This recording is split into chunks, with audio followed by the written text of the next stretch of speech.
Then we were also discussing the effect of infill walls on masonry frames. The modeling concepts also we have discussed. There are two main types of modeling concepts. One is equivalent diagnostic model, and another one equivalent frame model. Slenderness concept was also discussed. Then failure patterns also discussed. Then in case of there are different varieties of failures with respect to the bending of the masonry walls. Okay, the way in which failure takes place with respect to the bending.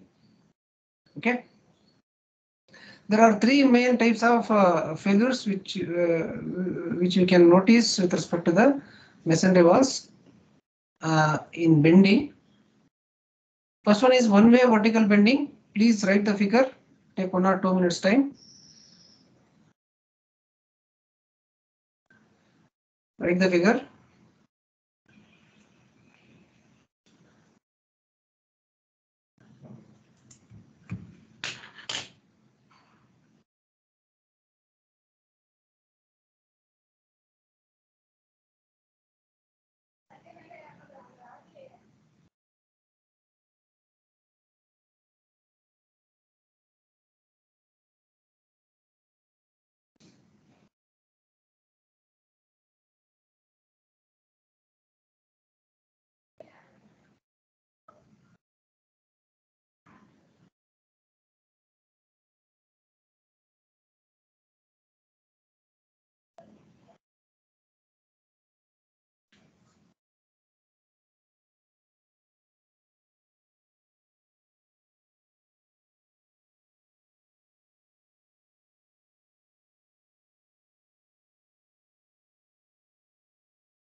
Okay, in case of one-way vertical bending,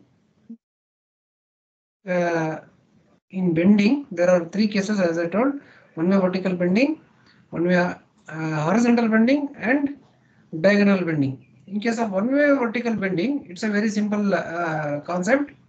In case of one-way vertical bending, what will happen is if the wall is supported between only at the top and bottom. Okay, obviously at the bottom it will be supported by foundation or the footing. Okay, if the wall is supported at its top and the top and the bottom, and if the wall is not supported on its sides, okay, if you apply lateral load to the wall, okay, if you apply the lateral load to the wall, what will happen is the one-way vertical bending will takes place. Okay, one-way vertical bending will takes place means the fracture or failure will takes place at this bed joint. Okay, fracture or failure of the masonry will takes place at this bed joint.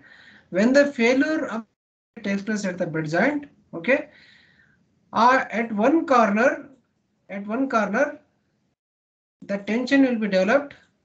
Okay, on the other corner, the compression will be developed. Okay, due to the externally applied lateral force, and when these tension and the compression developed exceeds the capacity of the masonry, then the failure of the masonry will take place at this particular plane. At this particular plane. Okay, so the way in which the wall fail is like this. Okay, like this it will fail. So on one side tension will be developed, on another side compression will be developed. In this way, when the tension force and the compression force developed the limiting capacity of the masonry wall, then we can observe the crack and collapse of the masonry. Okay, this is the one of the type of bending failure in the bending of walls or masonry. Okay, next type is one-way horizontal bending. One-way horizontal bending. Write the figure. Write the figure.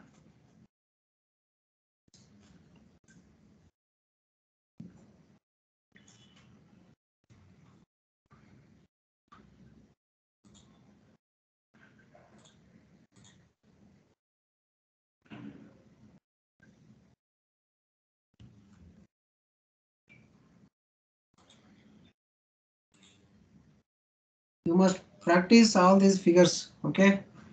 In earthquake analysis subject, there is no theory without a figure. Okay.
Okay, in case of one-way horizontal bending, I hope you are able to understand the concept just by looking into the figure itself. Okay, in case of one-way horizontal bending, what may be the condition? What may be the condition in case of one-way horizontal bending?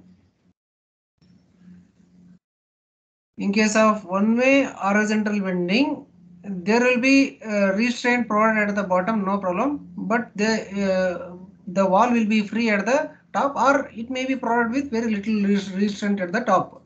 Okay, but the wall is strictly at its sides. Okay, it will be strictly fixed on its sides. In that condition, when we apply the lateral load, okay, when we apply the lateral load, this is the way the bending of the wall takes place in the horizontal direction. Okay, here you can see the bending of the wall in horizontal direction. Here it was in vertical direction. It was in vertical direction. Correct. So one-way horizontal bending will take place in this. In the process of bending, what will happen is this bed joint will be subjected to the torsion, means rotational action. Okay, bed joint will be subjected to the torsion or the rotational action, and this head joint will be subjected to the alternate compression and tension on edges. Okay. So due to the effect of all these forces, means the compression, development of compression and tension at the head joints and torsion at the bed joints, the one-way horizontal bending of the wall will take place. Okay, this is about one-way horizontal bending. And third category of bending is diagonal bending. Write it fastly. Write the figure quickly.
Okay, in case of diagonal bending, the main condition in which the diagonal bending of the masonry takes place means it will be fixed on all of its four sides. Okay, masonry will be fixed on all of its four sides. Okay.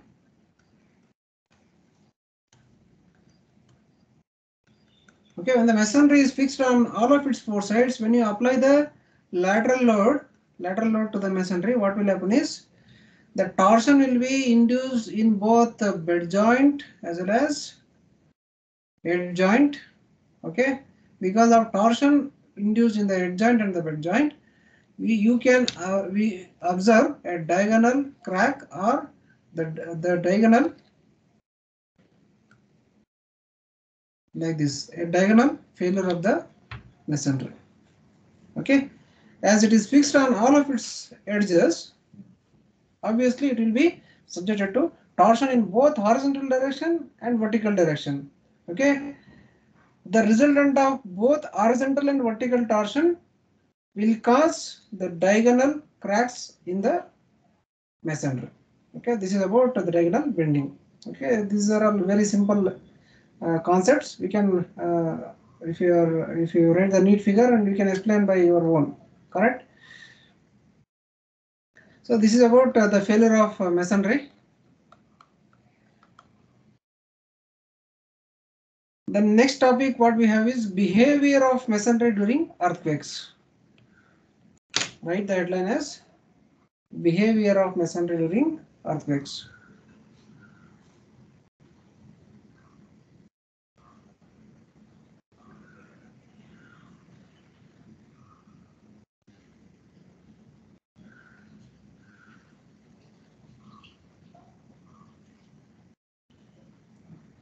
So in the under this topic again there are several figures. I think 4 figures are there. It will consume a lot of time. I'll just go on explaining the things. Behavior of masonry during the earthquakes. Here what will be done is, if you take any structural element like beam, column or the slab or the footing, whatever, the weakest component in the building earthquake is masonry only.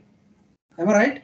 The weakest component of the building to handle the earthquake is masonry only, because in rest of all the components we are providing the reinforcement, we are giving ductile detailing, okay, but for masonry, most of the cases for infill masonry we are not giving any reinforcement inside, okay. For special cases and for under some special circumstances, we will go for shear wall construction. Okay, shear wall constructions. Okay, so if you are constructing a building only with unreinforced masonry, burnt brick masonry, then definitely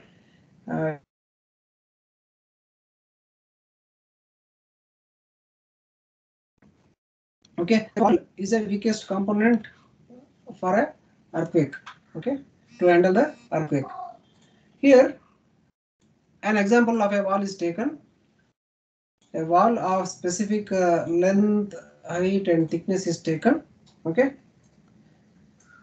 let us study the behavior in different ways. Okay, consider a wall of specific length, height and thickness, and let us consider the lateral load. Okay, let us consider the lateral load perpendicular to plane of the wall. Okay, perpendicular to the plane of the wall.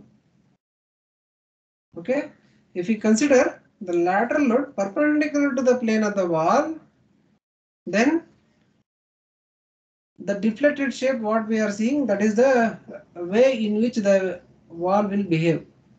Okay, the deflection is observed in the same direction.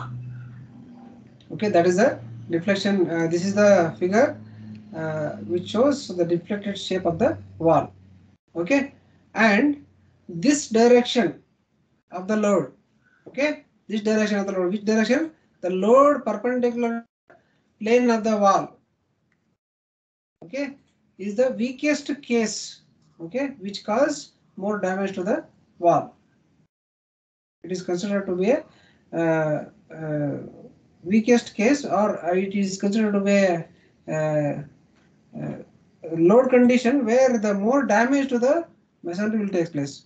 Okay, it can't resist the more lateral load if the load is applied perpendicular to the plane of the wall. Okay, why? Because its inertia, okay, if its moment of inertia will be less when you apply the load perpendicular to the wall. Okay, what is moment of inertia? It is b into d cube divided by 12. If you are applying load perpendicular to the plane of the wall, this thickness becomes the b and this overall length of the wall becomes d with respect to load perpendicular to the plane of the wall. Okay, in that case the moment of inertia will, sorry, this becomes a b and this becomes the thickness becomes depth, b d cube by 12. Okay, so b d cube by 12, if you do, d cube is there but that d value is very less. Okay, therefore the inertia, moment of inertia of the wall will be less. That is why it will undergo sudden failure if you apply load perpendicular to the plane of the wall. Okay, in the second case, if we take the load parallel to the plane of the wall, here you can see the load is applied parallel to the plane of the wall. Okay, if you apply the load parallel to the plane of the wall, it will have very good resistance. Okay, if you apply the lateral load along the length of the wall or parallel to the plane of the wall, it will have high resistance. Correct? Because thickness is the B, and is the depth. Okay, so B dq by 12, if you calculate, it will give higher moment of inertia. Okay, therefore it will have more resistance if the load is applied parallel to the plane of the wall. And here we have here shape of the wall due to the loading condition along the length or loading condition parallel to the plane of the wall is written. This is how the deflected shape of the wall looks like. Okay,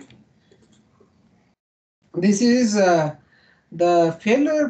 This is the behavior of the masonry when it is acted upon by force which is perpendicular to the plane of the wall and parallel to the plane of the wall. Okay. Now this is the behavior of an individual masonry unit, individual masonry. Okay, whatever the discussion I have done, it is the behavior of individual masonry.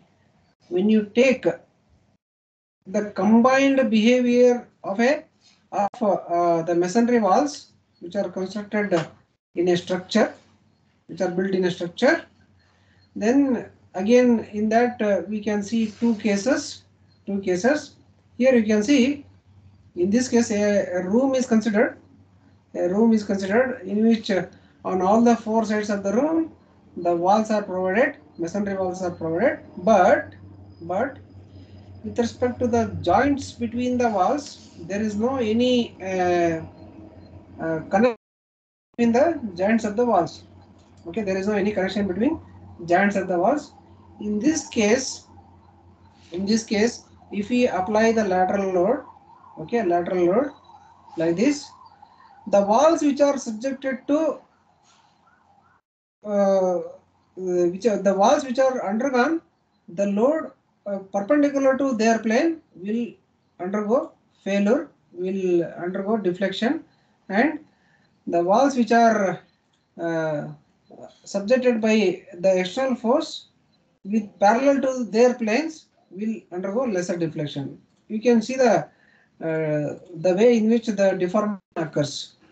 Okay, this is the case where there is no proper joint provided between the corners or between the edges of the walls.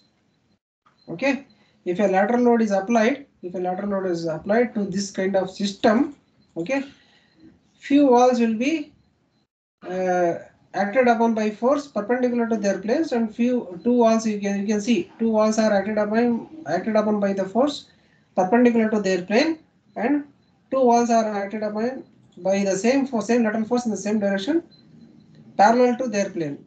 Okay, the walls which are subjected to the force parallel to their planes, yes, and walls which are subjected to the perpendicular to their plane are deformed more. Okay, so to avoid this kind of failure, if you provide some connection at the joints, okay, here you can see a L-shaped dowel bars are provided at the joints. Okay, you can see L-shaped dowel bars are provided at the joints. If you give these kind of connections at the corners, okay, or between the edges of the wall, then it will behave as a whole. Okay, the walls will behave as a whole, and whatever the lateral load which is applied on any one direction to the any one direction of the room, that force will be distributed to the neighboring walls. Okay, neighboring walls, because there is a joint given between, or there is a rigid connection given between uh, edges of the wall. That is why in this condition, if you apply any lateral load, there will be transfer of that lateral load to the neighboring walls. Okay, through these joints, through this. Okay, then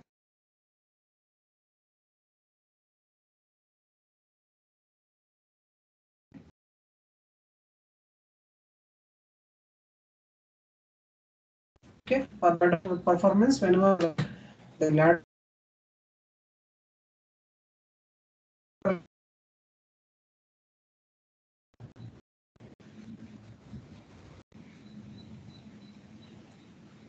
So this is about the behavior of masonry during earthquake. What we have done, we have taken a single masonry wall. For single masonry wall, we have applied the load in two directions. One is perpendicular to the plane of the wall, and we have predicted the type of deflection or type of behavior of the wall. Then in case we have taken the load parallel to the plane of the wall, and we have predicted the way in which the wall behave. And we have taken the combination of walls. We have taken a small room or the structure which is connected between the walls, which is made by connecting all the walls. And in the first case, without any rigid joint between the edges of the wall, we have observed the nature of behavior during the lateral force. And whenever a rigid joint or proper joints is given between the edges of the wall, then we have seen the behavior of the masonry. So if a question is given, you need to explain all these things, okay, with respect to individual masonry and with respect to the combination masonry walls, you need to explain, okay. The next topic is concepts and design procedure for earthquake resistant masonry. Okay, in this under this topic we will be studying how lateral load or the earthquake load is taken into consideration to design a wall, to design a masonry. Okay, we will be studying how to consider this transverse load acting onto the wall to design that. How to consider this transverse wall for design of this masonry to resist that transverse load. Okay, I think only one figure you can write that. Okay, write the figure.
Okay, in case of design procedure for a wall subjected to the lateral load, here what we'll be doing is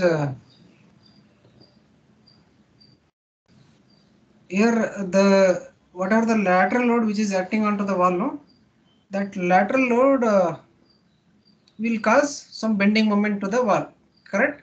It will cause some bending moment to the wall, and along with this lateral load there will be gravity loads which are acting onto the wall.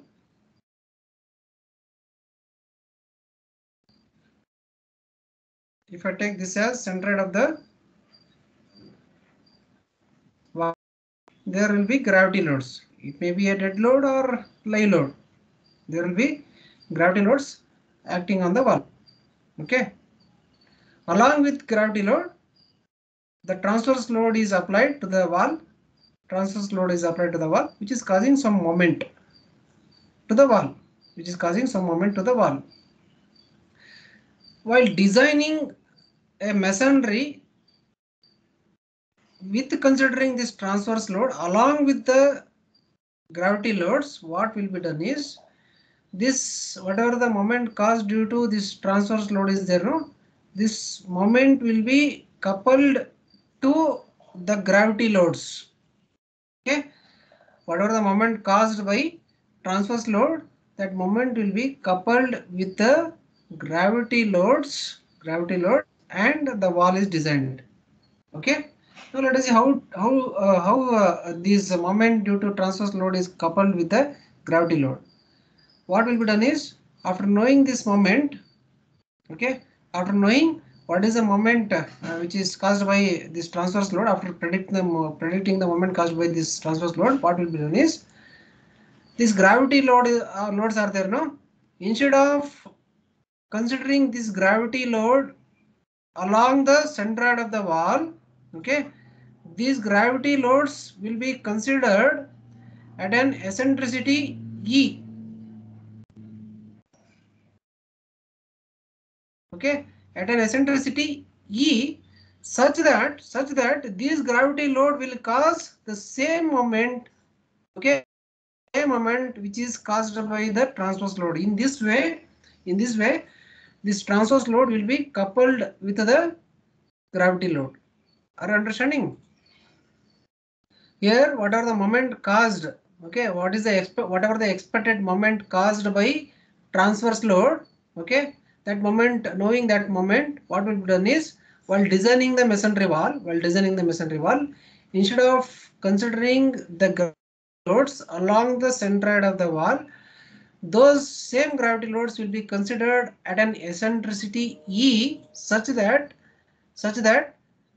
those gravity loads will provide this cause the same moment which is caused by this transverse load.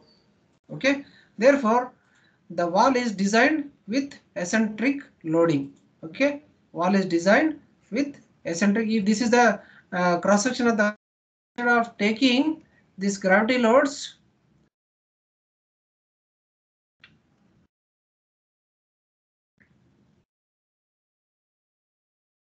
exactly at along the centroid of the wall, the same gravity loads will be considered at an eccentricity E.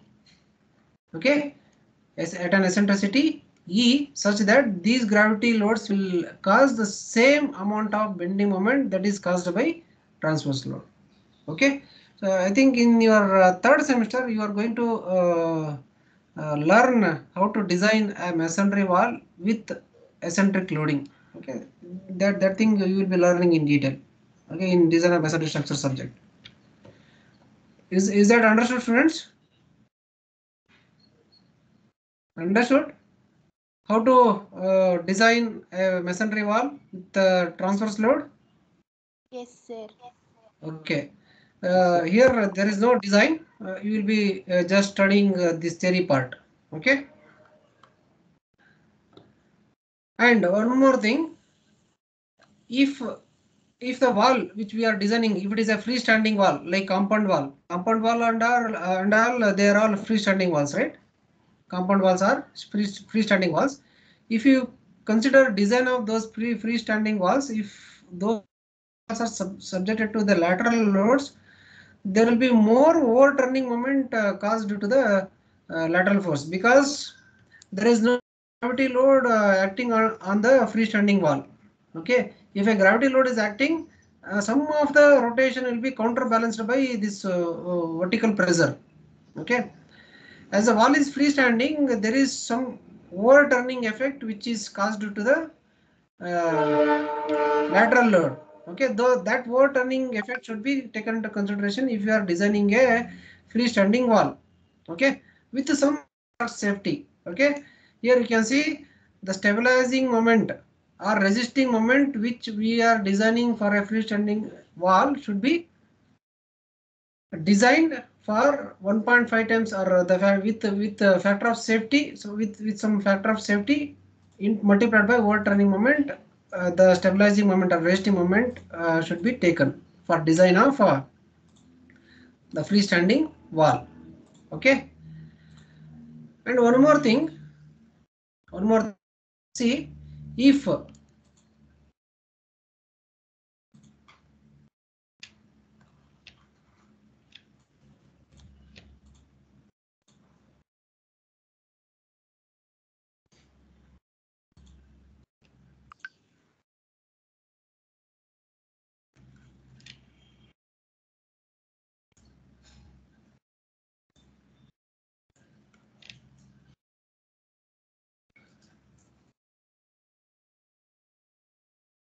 okay, see, if the gravity loads, whatever the gravity loads acting on the wall, if they are acting exactly along the centroidal axis of the wall, okay, whatever the gravity loads which are acting exactly along the center of the wall, then what about the stress distribution? The stress distribution will be equal on equal throughout the cross section, correct? The stress distribution will be equal throughout the cross section. Constant stress distribution at the footing if the load acts exactly along the center of the wall. Okay, but when you take into consideration of this lateral loads, obviously we will consider an equivalent eccentricity for the load. By considering some eccentricity for the same load, okay, we are designing the wall. So if you apply the gravity load with some eccentricity, this stress distribution will vary. How it will vary? Depending upon the load which is acting on the wall. How it may vary? Are you able to predict? See, the load is acted upon acted at an eccentricity E from the center of the wall. Therefore, on one side there will be compressive stresses, and on the other side there will be tensile stresses like this. Means one edge of the wall will be compressed and other edge will be lifted up. Correct? One edge of the wall will be compressed and another corner will be lifted up. Therefore, on one side there will be the compressive stresses, on the other side there will be tensile stresses. Okay.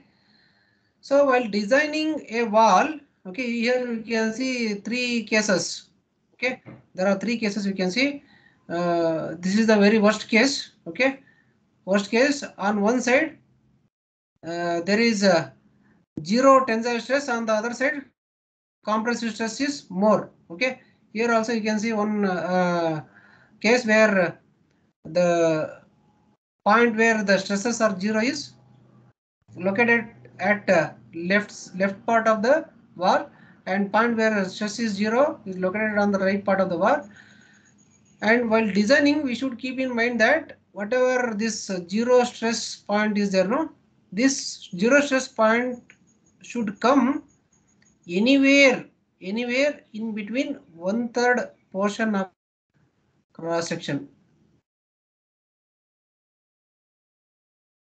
Okay, like that we have to fix the dimension, or like that we have to consider the eccentricity of the wall. Okay, it should come on only 1/3 part, middle third of the part of the wall. In that condition, the wall will be safe.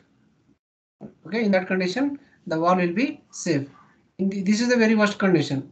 Okay, for this kind of loading, for this kind of state of stress, the masonry will undergo sudden failure.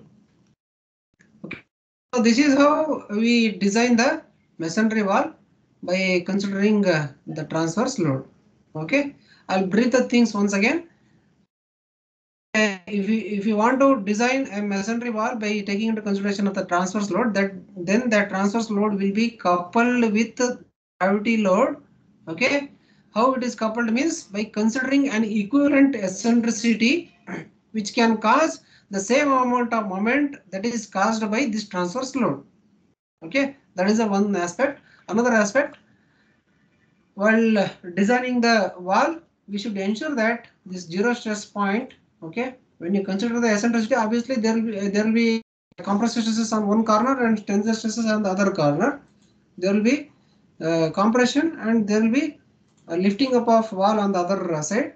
In that case, we should ensure that the zero stress point should come at the middle third portion of the wall. Okay, in that way we should fix the dimensions.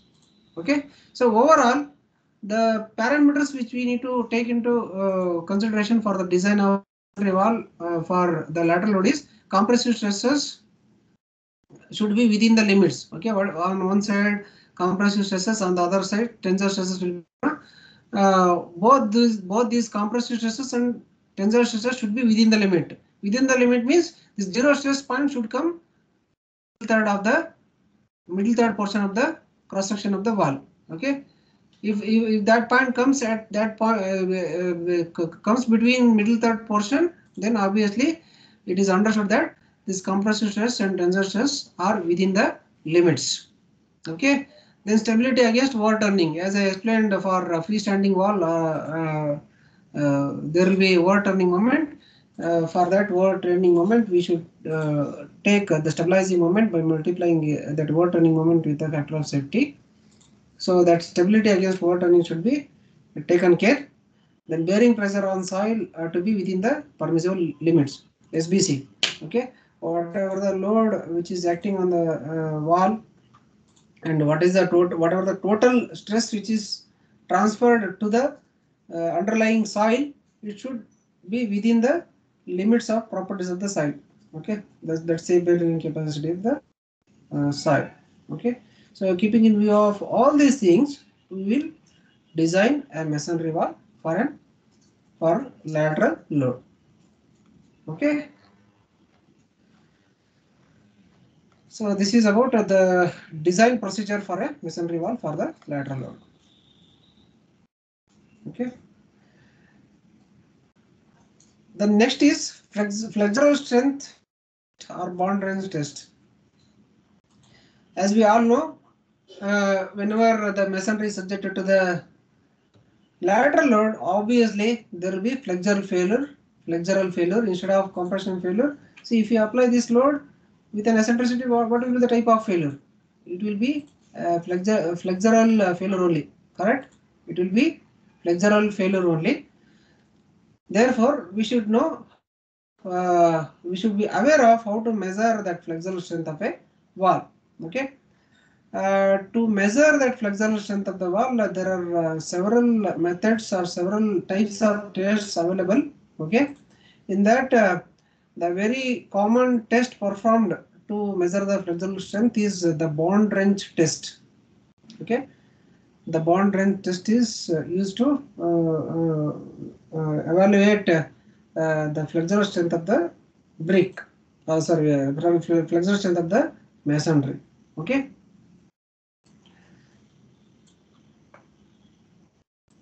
I'll complete this portion as well.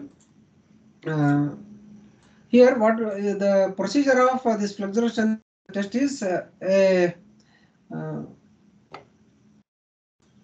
masonry stack will be done. Okay, here you can see 1, 2, 3, 4, 5 number of bricks. Okay, a masonry is constructed with 5 number of stacks of bricks. Okay, one above the other. Okay, then it will be held by clamping arrangement. Okay, clamping arrangement except the top brick. Okay, except the top brick. For the underlying bricks, underlying blocks, it will be rigidly held by the clamping arrangement. And for the top brick, the bond wrench will be connected. Okay, the bond wrench system will be clamped here. Okay, and it is it has got some cantilever portion. Okay, at the free end there will be a force applied. Okay, a calculated force means additional weights will be applied. Okay, additional weights will be applied. The additional weights will be applied till the failure of this joint will take place.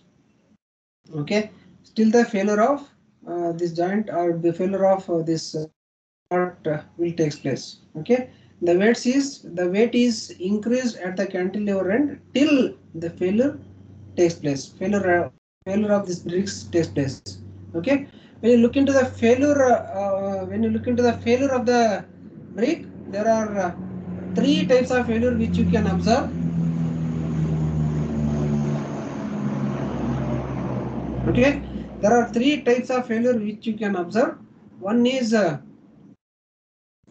first type of failure is if if the strength of brick as well as strength of mortar which is placed between joints of the brick are at the required level or if they are having a very good brick and the mortar, then there will be failure at the joints between the brick and the mortar.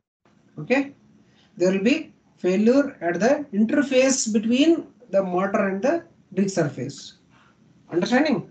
If the strength of brick as well as strength of mortar which is placed between the joints is higher, then failure takes place at the interface between the brick as well as mortar. Okay, that is the first kind of failure. Second kind of failure, if the brick is made of sufficient strength, okay, and mortar is having little lesser strength, in that case there will be failure in the mortar. Okay, some part of the mortar will be detached along with the brick.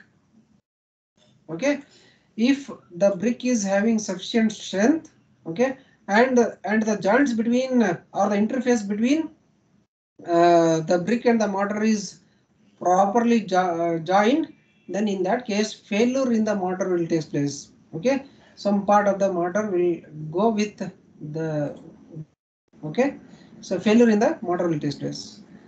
Then what will be the third case then? What will be the third case? If the mortar is having sufficient strength and brick is of low strength, then what will happen? There will be failure of the brick itself. Okay, there will be cracks observed in the brick and there will be detached of or there will be separation of portion of brick due to the applied load. That is the third case. Okay, so we can see three types of failure. Failure at interface.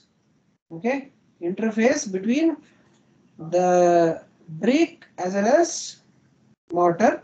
Second one is failure at the mortar only if the